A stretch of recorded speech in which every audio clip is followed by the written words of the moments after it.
Hello there, this is Count Lieberkuhn, and I'm back with some more Tekkit. In this episode, we're going to cover quite a few things, including teleport pipes, BuildCraft power, and things like that, and show you how to apply it in a useful situation. Okay, so to begin with, let's have a look at teleport pipes. We're going into this video assuming that you know about general pipes for BuildCraft, so let's just get on right with the teleport pipes. Now, the way to build teleport pipes is as follows. You use 2 diamond gears with a bit of glass in the middle. So for each, you get 8 from those. So for each item teleport pipe, you're actually spending about 1 diamond, because it's like 4 diamonds per diamond gear. Also 1 gold and 1 iron, just for the gear upgrades that you need to make this. So they're pretty expensive, but they're definitely worthwhile, and you can see why soon. So what we've got here is a little setup where we're showing the use of teleport pipes. It's all very close proximity here, so it's actually pointless in this example, but it's just to show you how they work. So in this chest here, we've got a lava bucket. So what we're going to do is move that lava bucket from this chest to this chest without any physically connecting wires. So let's just do that now. So that should come up this one, frequency 27, and out this one. And if we turn this one on as well, it should come out of that and go into that one. So it's just come up that, and it's moving down here. Brilliant. So yeah, that's going in there, and it will come out there in a second, and we'll all be good. Now, the way these work is you put these item teleport pipes next to any other BuildCraft pipe. Like you could put it directly next to this wooden one if you wanted. I just put them like this because that's how I like to do it. And then it's what you have to do is you have to set the frequency and things. So if you right click on one with anything, you get this little interface up. And so what we can do here is we can change the frequency of the pipe, so +1, -1, blah blah blah. So if I do it to 28, which is the other ones in this network, it has connected pipes too. We generally don't want that. And this thing here is can receive set to false. Now you can switch that to true, and just do it other way around. So if it's set to true, then it will be a receiver pipe. So it will receive things from pipes that have can receive set to false. So something with a can receive set to false is a sender pipe. So I'm fiddling around with that. Might have screwed it up. No, it should be okay. So as you can see, the frequency of this one and this one are equal, and that's why they're going to each other. If I move that to 28, that would send it back to this one here. Now what I've done here, which I recommend to all users of teleport pipes in large amounts, is I put a sign next to each pipe saying the frequency. So this one's 27, and then an up arrow to indicate a sender pipe, and a down arrow to indicate a receiver pipe. I just think that's really helpful for remembering what's going where. You can even add extra details saying like from quarry or something like that if you wanted to. So that's really helpful. Okay, now there's not just item teleport pipes, there's a couple of other kinds. We've got the waterproof teleport pipe, which is quite easily made. You just put an item teleport pipe with some pipe waterproofing, same as you would for any other waterproof pipe. And these are good just because you can teleport fluids. It's not just water. It's a bit rainy. It's not just water. Any fluid, lava, fuel, oil, anything like that, will go through these pipes. So these are often a really good idea when you're piping out oil, for example, and sending it back to a pipe.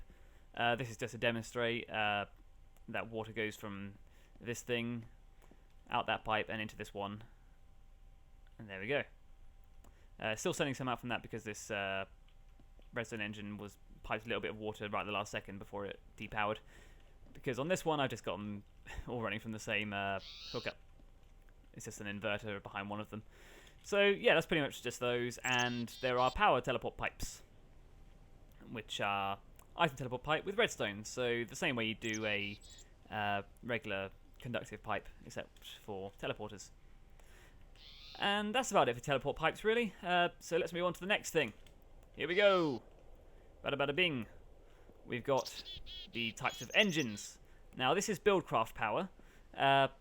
And there are 3 kinds of engines for BuildCraft. There's the basic redstone engine, which you're probably all very familiar with. You can turn these on. They just need a red power signal to run, like that. They're made like this, with a piston.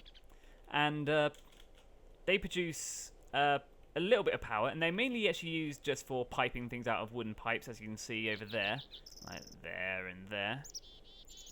But they can also produce a small amount of power. So if we turn that on, we might be able to see a little blue laser appearing. There you go. See that? That means power's coming out. Redstone engines, in terms of power output, they're the weakest of all the engines, and also item output as well from chests. But the more they're turned on, the quicker they go. So after a while, quite a few minutes, they'll start turning yellow and green and stuff like that, and that indicates that they're getting faster, so they'll pipe power more quickly. And that's about it for those. They're very safe, they don't really explode. I've heard there is ways to make them explode, but I've never done it.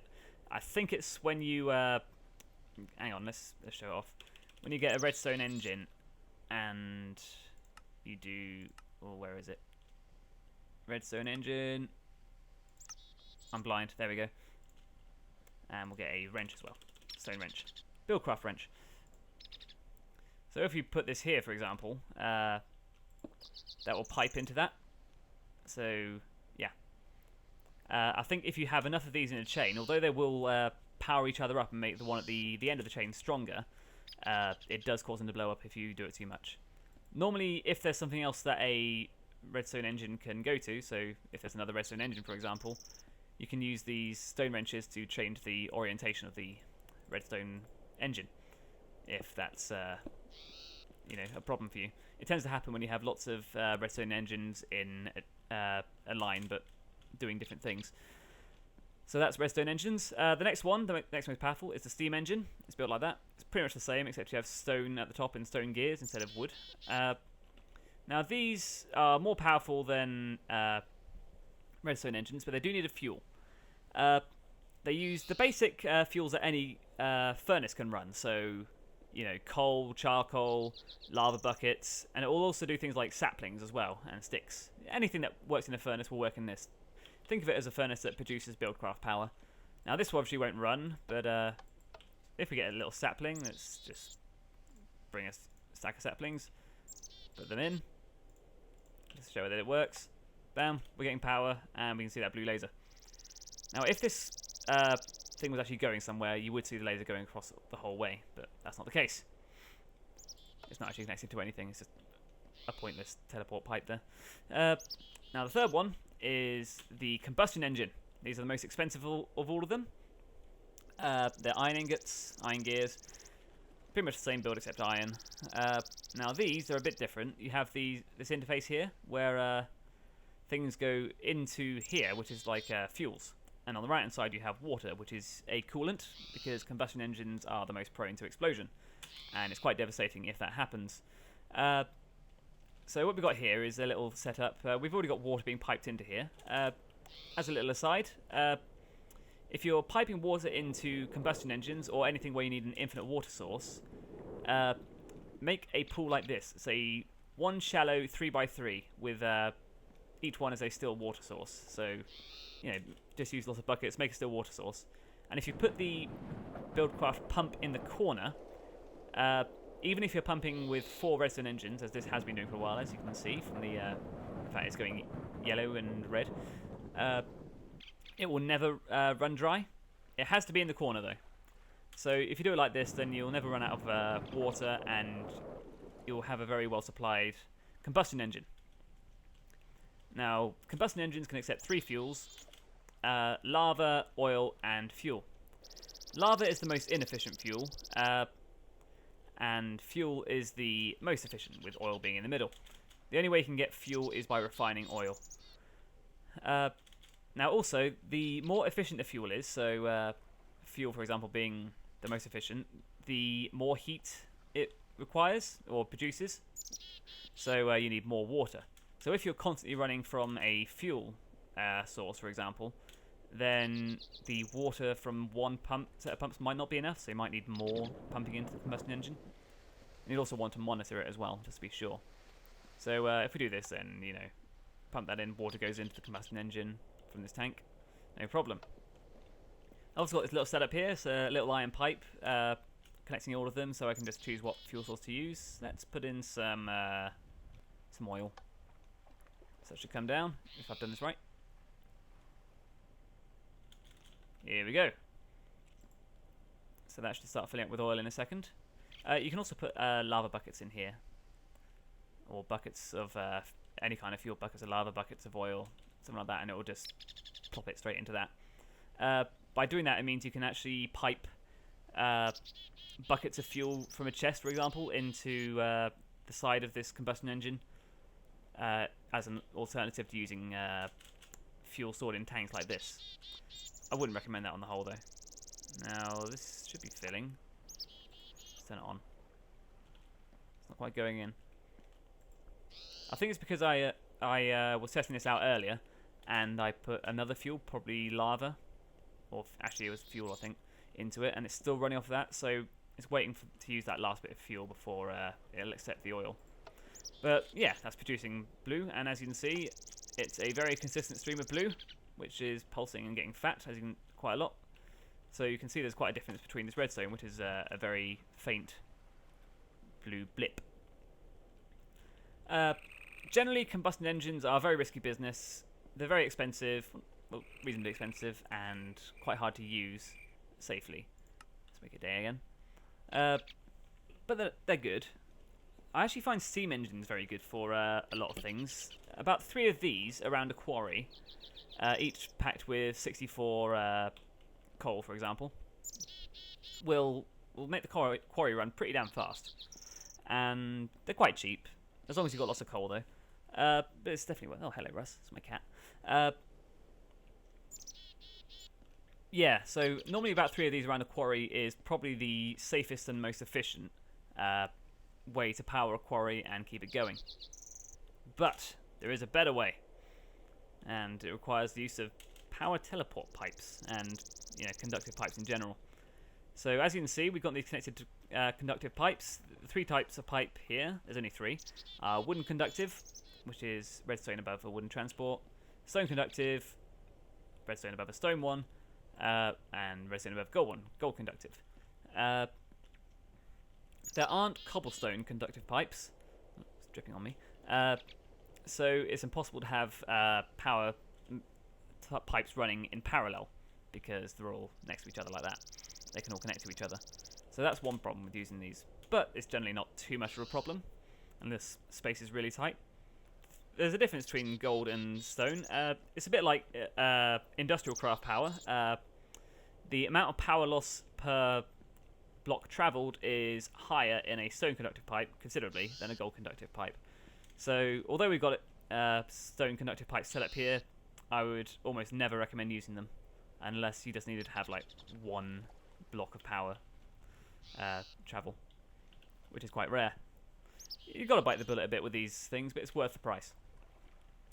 So this is all going off into this power teleport pipe. Not actually going anywhere. There's no output pipe, no receiver pipe. That's fine. But now that we've seen all these things in action, I'm going to show you how to make a really cool thing. And I'll probably do that in the next episode. So I will see you in the next one. Bye. Oh, one thing I forgot about teleport pipes is that they are very prone to crashing if you don't have something like a teleport tether or a world anchor at either end of it. Because chunks tend to be unloaded the further away you are, if it tries to access a pipe that it has a connection to but can't actually find because the chunk isn't loaded, it will crash your game. And that is a problem. And sometimes even if you have got teleport tethers or something set up either end, it can crash anyway, but it should allow you to set it up regardless. It can be a problem. It's not the end of the world. Also, there's a visual bug that's quite common on multiplayer when using teleport pipes. When the stuff goes up into the teleport pipe, it will appear to come back down again, even if the pipe's got a connection. Because normally if a pipe hasn't got a connection and you're sending it out, it will just bounce back.